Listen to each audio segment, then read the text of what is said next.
Everyone, welcome back. We are in day 13, sales and purchasing. So previously we have discussed about the basic financial, that is finance module in Business Central. Today we'll be discussing about the sales and purchasing modules in Business Central. Wherever possible, I will just tell you the checklist for this, if applicable. Okay. So this is what. So if you are a member, please, I hope you might have gone through these exercises and solutions. And before proceeding, if you are directly viewing this particular video, you should have Business Central access. If you don't have one, please create the access by watching this video. You can find this video in Goms Tech Talks channel. Go to the playlist. Here you can see Business Central Functional Consultant 101 Mastering Essentials. So from here you can go through this Business Central trial version, how to access Business Central trial version here. Yes, let us get back to the topic today. What we are going to discuss is what sales. So you create a sales invoice or a sales order to record your agreement with a customer to sell certain products on certain delivery and payments. So which we will we will tell that this is a sales order. So you can also find, I have already discussed about the sales code, how to create a sales code, and what is a blanket order. Okay, because these two are the major thing which we should understand: sales code and sales order, with the scenario like when, where, and how you should create a sales order, sales code, blanket sales order, and everything. Please go through this is important before, because I will not repeat the same content here, so I have to show you something different in this boot camp. So this is a task for today. You have to just go through this. So you must use sales orders if your sales process requires you to ship parts of an order quantity. For example, because the full quantity is not available right away, if you sell item by delivering directly from your vendor to your customer as a drop shipment, when you must also use sales order, then you should, or like whenever you are just planning to record the agreement with the customer, you should make it as a sales order. So this is what. There are various other important concepts in sales order. So as I told, I have already told you like how to create a sales quote, okay, in that video. So please go and watch that. Now we will discuss about registering the customer, because if you want to raise a sales quote, you need a customer first. Okay, customers are your source of income. You must register each customer you sell to as a customer card. So the customer card contains the information required to sell products to the customer. So you can invoice the sales, you can register new items. So there are various things which we'll be discussing, how to register the new item in the inventory. So before that, you should create a customers. Okay, so you have to add a new customer. Let us see how to add a new customer here. Go to the Business Central role center page. This is the role center page. Click on this search icon. So just go and type customer. Once if you type customer, you will get this customers list. So click on this customer list, which will take you to the customer list page. Okay, so these are all the 5 customers which you have. Okay, so this is the list page, list view. List view is the consolidated view of all the customers. Now you have to create a new customer. In the sense, you can click here new. Okay, if you want to edit some existing customer, you can click edit. I want to create a new customer, so click create new.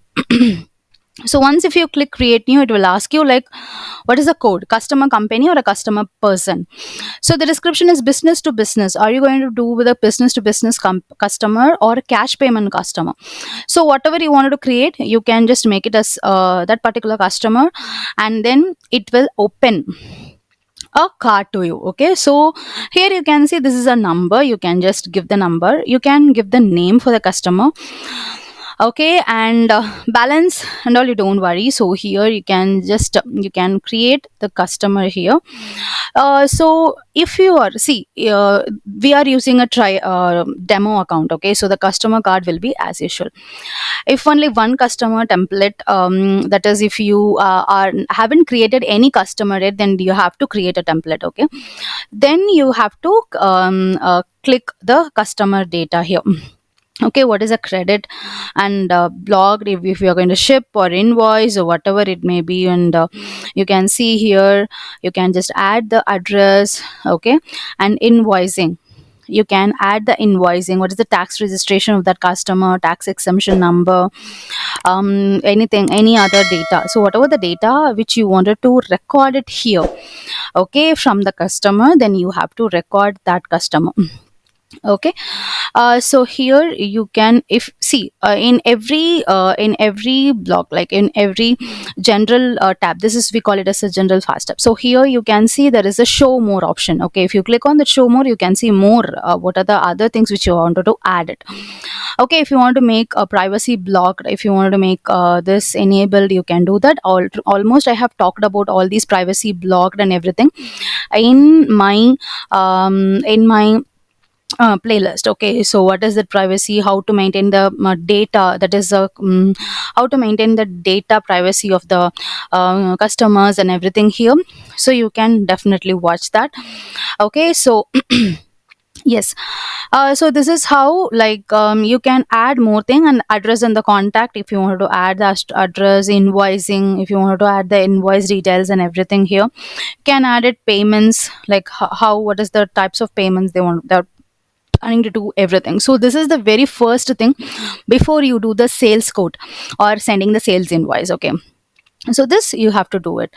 So if you want to specify any credit limit warnings, then you have to go and search for sales and receivable setup, so that you can just find it here. You can go and search for sales. Okay, so here you have sales and receivable setup, right? So if you wanted to just go ahead, if you wanted to specify the credit limit of any customer, you can specify this here in the sales and receivable setup. So once, if you create a card, okay, whatever the data, if you want to enter, even if you wanted to give the customer picture, everything. So once, if you enter the card, like once you create a card, you can find that new customer here. After that, you can create a sales invoice. Okay, so as I told, the sales is the thing, invoice or a sales order is to record your agreement. Okay, and what about the purchase? As I told you, after creating this, if you wanted to send a sales invoice to this particular customer, you can follow the sales code or a sales invoice to do that. Okay, so what is the next thing is what? Purchase. You create a purchase invoice or purchase order to record the cost of purchase to track accounts payable. If you need to control an inventory, purchase invoices are also used to dynamically update inventory levels so that you can minimize your inventory cost and provide better customer service. So, the purchasing cost includes service expenses and inventory values that result from posting purchase invoices, contribute to profit figures, and other financial KPIs on your role center. So even the purchase, you can record the purchases. Okay, so like you can create a purchase invoice to record your agreement. You can create a purchase code to reflect the requested or for a quote from your vendor. So there are various things you can do. Let us just try to do the purchase invoice. Okay, so same thing, you can just go and search for this and type purchase invoice. um, so you can see there is a purchase invoice here, like in purchase invoices, just click here, it will launch purchase invoices. So here you can select, this is you can create a new, this is already created purchase invoice, sample purchase invoices, you can select here new. Okay, and in the new vendor, you can click here and you can just vendor name, what is the name of the vendor, you can select whatever the vendors which are there, you can just select to which vendor you are sending the purchase invoice. Okay, so I'm just selecting the Fabricum. Okay, vendor field, and you can just write a due date, what is the due date for the vendor. Go to today and you can set the due date for the vendor, what is, who is the contact, what is the vendor invoice number, you can just give proper number. Okay, I'm just typing something, what is the documented date, you can just make it as today is the documented date, and posting date is also like you can mention. Okay, and you can also write the line items here, like what are the content, what are the items for the purchase. Okay, as you have to bring in the purchase invoice. So here you can just add the items here, item reference, if you wanted to add, you can also add the item reference. Okay, and then location code. Quantity is important. So if you are ordering for 10 quantity, you can see here that everything is automatically calculated. If you want to give the line discount, then you can give the line discount, line amount, everything is assigned here. And everything will be here. And then you can just click on the invoice details. You can see the invoice details as well here. And shopping and payment, shipping and payment. This here you can see the shipping and payment as well. So once this is what the purchase invoice. Okay, so purchase invoice, you can create a purchase invoice in Business Central through this. Okay, so these things, okay, these are all, we call it as a fast tab, general fast tab. If you click show more, you can see that is the lot of things are coming up. Invoice details fast tab, shipping payment fast tab. So it's segmented according to the needs. And once if you created the purchase invoice, you can see the purchase invoice. So we yes, you can see the purchase invoice which is created, okay, to the Fabricum INC. So this is how you can create a purchase invoice. So far we have completed setting up codes, orders and invoices, okay, sales and purchasing, and managing purchase orders and the vendor relationship. So here we come, like here you should understand one thing. So let us see few checklists for managing purchase orders and vendor relationship. The first one is when purchase order management checklist. We have a vendor selection, that is you have to research potential vendors and evaluate vendor performance history, compare pricing, quality and delivery timelines. The next one is purchase order creation, that is input vendor details, special product services, quantities and prices. Approval workflow, define a approval hierarchy, submit PO for approval and track approval status. It's purchase order for approval. Order confirmation, send PO to vendor, confirm order, validate order. Monitoring order status, receiving goods, I have a subtasks for that.